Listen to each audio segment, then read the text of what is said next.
پاکستانی جا رہا تھا, ٹرین میں سفر کر رہا تھا ایک چائنیز کے ساتھ. تو پاکستانی تاجروں کا دماغ بہت تیز چلتا ہے. تو ایک چائنیز کے مچھر آ کے بیٹھا. چائنیز دنیا کی ہر چیز کھا لیتے ہیں, چائنیز نے اٹھایا اور کھا لیا. اب پاکستان نے بولا یار ادھر تو مچھروں کا بزنس بھی ہو سکتا ہے. تو پاکستانی کے مچھر آ کے بیٹھا, اس نے پکڑا اور چائنیز سے بولا کتنے کا خریدے گا. تھوڑے سے چٹکلے چلتے رہتے ہیں, ان کا موضوع سے تعلق تو نہیں ہے لیکن تھوڑا سا آپ کا دل اس میں لگا رہے کہ وہ ایک جو چوہا جو ہے نا, چوہا, اس نے ایک ہاتھی کو دریا میں نہاتے ہوئے دیکھا. السلام علیکم, خیریت سے آپ؟ تو ہاتھی کو دیکھا دریا میں نہاتے ہوئے. تو چوہے نے ہاتھی سے کہا یار ذرا باہر آنا, کام ہے ضروری. تو ہاتھی نے کہا بھائی میرے لیے باہر آسان نہیں ہے, میں گھنٹوں لگیں گے, میں ہاتھی ہوں, کوئی مذاق نہیں ہوں. چوہے نے کہا نہیں بہت ہی اہم کام ہے, تھوڑی دیر کے لیے آپ کو باہر آنا پڑے گا. اب بیچارہ اتنی مصیبت سے باہر نکلا. چوہے نے کہا بس ہو گیا کام, واپس جاؤ. ہاتھی نے کہا بھائی کیا ٹینشن تھی, مجھے اتنی مصیبت سے نکلا. اور میں, چوہا کہہ رہا ہے بس میں یہ دیکھنا چاہ رہا تھا میرا انڈر ویئر پہن کے تو نہیں نہا رہے تم پہ. ٹھیک ہے نا, صحیح ہے. تو خیر ہاتھی انڈر ویئر نہیں پہنتا. کوئی بھی دنیا کا جانور ایسا نہیں ہے دنیا میں کوئی جو لباس زیبتن کرتا ہو, کیونکہ لباس کا تعلق کس سے ہے؟ تہذیب سے. انسان ہمیشہ سے لباس پہنتا آیا ہے, یہاں تک کہ قرآن مجید میں اللہ نے فرمایا کہ جب آدم علیہ الصلاۃ والسلام سے خطا ہوئی ہے جنت میں, تو اس خطا کے بدلے میں اللہ نے جو سب سے پہلی سزا دی ان کا لباس چھین لیا. حالانکہ وہ دونوں میاں بیوی تھے, حضرت آدم اور حوا, لیکن ان میں اتنی حیا تھی کہ فتفقا یخصفان علیہما من ورق الجنہ, کہ جنت کے درختوں کے پتوں سے اپنے جسم کو ڈھانپنے لگے.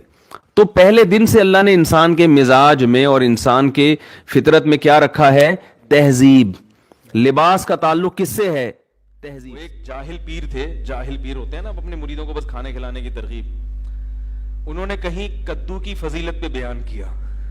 کس پہ بیان کیا؟ کدو کی فضیلت. نبی صحیح حدیث ہے کہ رسول اللہ صلی اللہ علیہ وسلم کو لوکی اور کدو جو ہے نا یہ بہت پسند تھا, یہ صحیح حدیث ہے.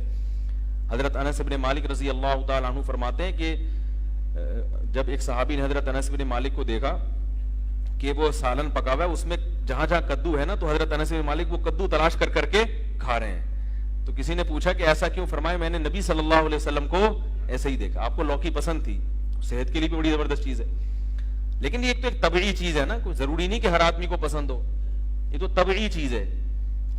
تو آپ وہ مولانا جو جاہل پیر تھے نا, انہوں نے اپنے مریدوں کو حدیث سنائی کہ کدو نبی نے کھایا, نبی کی سنت. جب کھانے کا ٹائم آیا نا, تو وہ جو مرید تھا اس نے کہا کہ حضرت میں آپ کے لیے کدو شریف پکا کے لے آؤں. اب کدو کے ساتھ کیونکہ سنت ہو تو شریف کا لفظ بھی ایڈ کر دیا کہ کدو اتنے فضائل سنے, تو حضرت میں آپ کے لیے کدو شریف پکا کے لے آؤں. وہ ان کے تو آسان خطا, یار اب ہمیں کدو کھلائیں گے. تو انہوں نے کہا یار ہم گناہگار لوگ ہیں, میرے لیے کوئی بغیرت سی مرغی پکا کے لے آؤ. ہم کیا ہیں؟ ہم بڑے گناہگار لوگ ہیں, کدو شریف کہاں, ہمارے لیے کوئی بغیرت سی جس میں غیرت بالکل ہی نہ ہو. تو یہ جو فارمی چکن ہے نا, اس بیچاری کو کچھ پتہ نہیں. مجھ سے ایک دفعہ بقرعید میں کسی نے مسئلہ پوچھا کہ حاملہ گائے جو ہے نا, حاملہ گائے, اس کی قربانی جائز ہے؟ میں نے کہا ہاں جائز ہے. تو انہوں نے کہا اس بیچارے معصوم بچے کا کیا قصور ہے؟ وہ جو گائے کے پیٹ میں معصوم بچہ ہے اس کا کیا قصور ہے؟ تو میں نے کہا اس کی ماں بیچاری کا کیا قصور تھا جس کو ہم کاٹ رہے ہیں, اس سے کوئی اس کو کسی جرم کی سزا دی جا رہی ہے. تو جانور بیچارے کا کوئی قصور تھوڑی ہوتا ہے کہ جو ہم اس کو کاٹ کے کھاتے ہیں. وہ اللہ نے بنایا کس کے لیے؟ ہمارے لیے. چٹکلا سناتا ہوں نا, کئی بار آپ سن چکے ہیں. وہ ایک بچے نے, ایک مس تھی, انہوں نے وہ بچے بیٹھے ہوئے تھے, اسٹوڈنٹس بیٹھے ہوئے تھے, ان سے معاہدے لیے کہ دیکھو بیٹا پکا وعدہ کرو, پکا وعدہ کرو کہ پان گٹکا نہیں کھاؤ گے. انہوں نے کہا میس پکا وعدہ پان گٹکا نہیں کھائیں گے.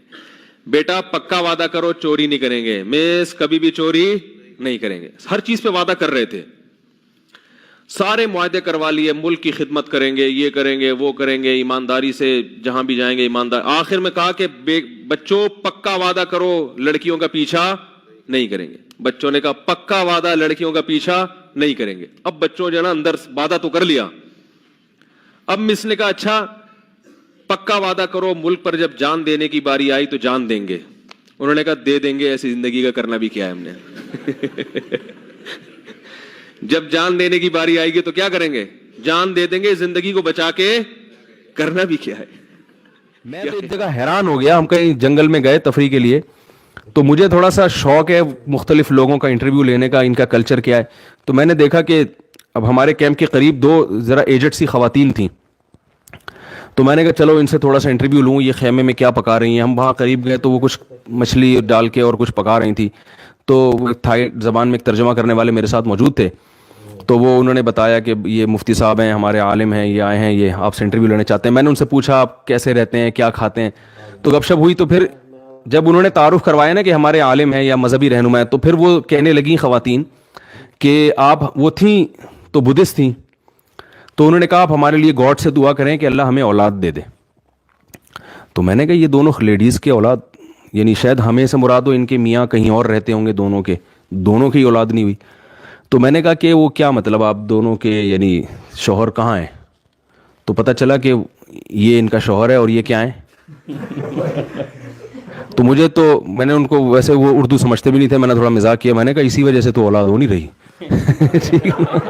بھائی اولاد کے لیے ایک کا عورت ہونا تو دوسرے کا مرد ہونا, یہ تو دونوں فرشتے بھی کنفیوز ہو رہے ہیں کہ یار یہ کیا مسئلہ ہوا کیا ہے.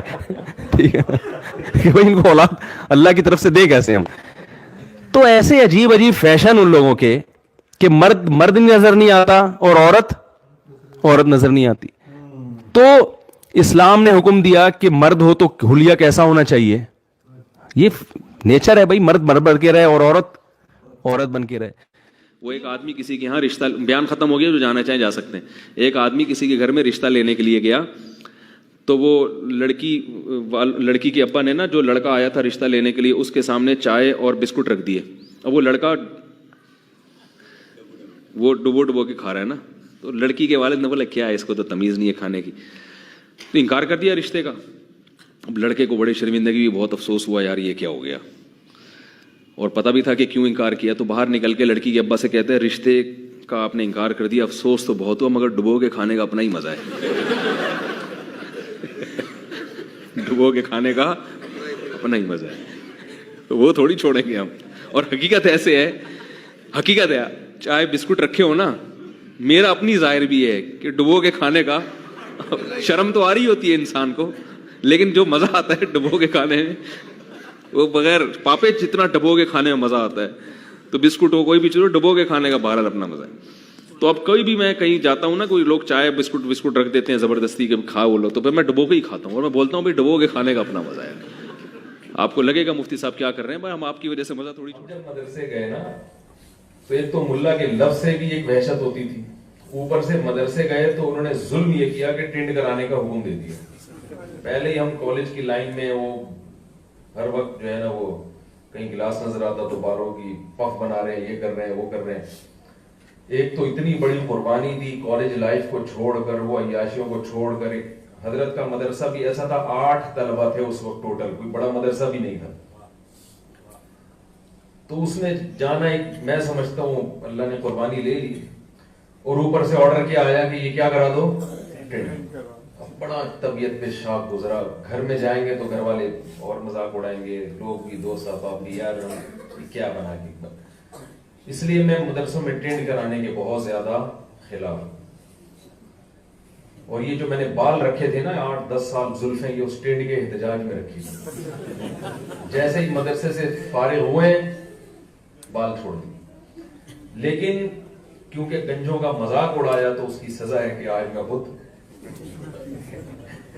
خیر وہ ٹینڈ تو میں نے کرائی, دوبارہ رکھ لیں گے بال انشاءاللہ.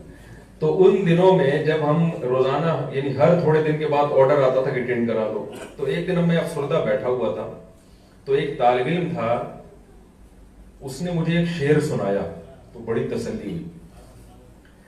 شعر اصل میں تو یوں ہے, رضینا قسمت الجباری فینا, حضرت علی کا شعر ہے رضی اللہ عنہ. لنا علم وللجہال معلوم, ہم اللہ کی تقسیم پہ راضی ہیں. قسمت الجبار, جبار یعنی اللہ نے جو تقسیم کی نا, ہم اس پہ راضی ہیں. لنا علم, کہ اللہ نے ہمیں علم دیا. وللجہال مال, اور جو پڑھے لکھے نہیں ہیں ان کو اللہ نے دولت دے دی, یعنی ان کو دولت دے دی اور ہمیں کیا دے دیا, علم. آگے اس کی وجہ کہ ہم کیوں اللہ کی اس تقسیم پہ راضی ہیں؟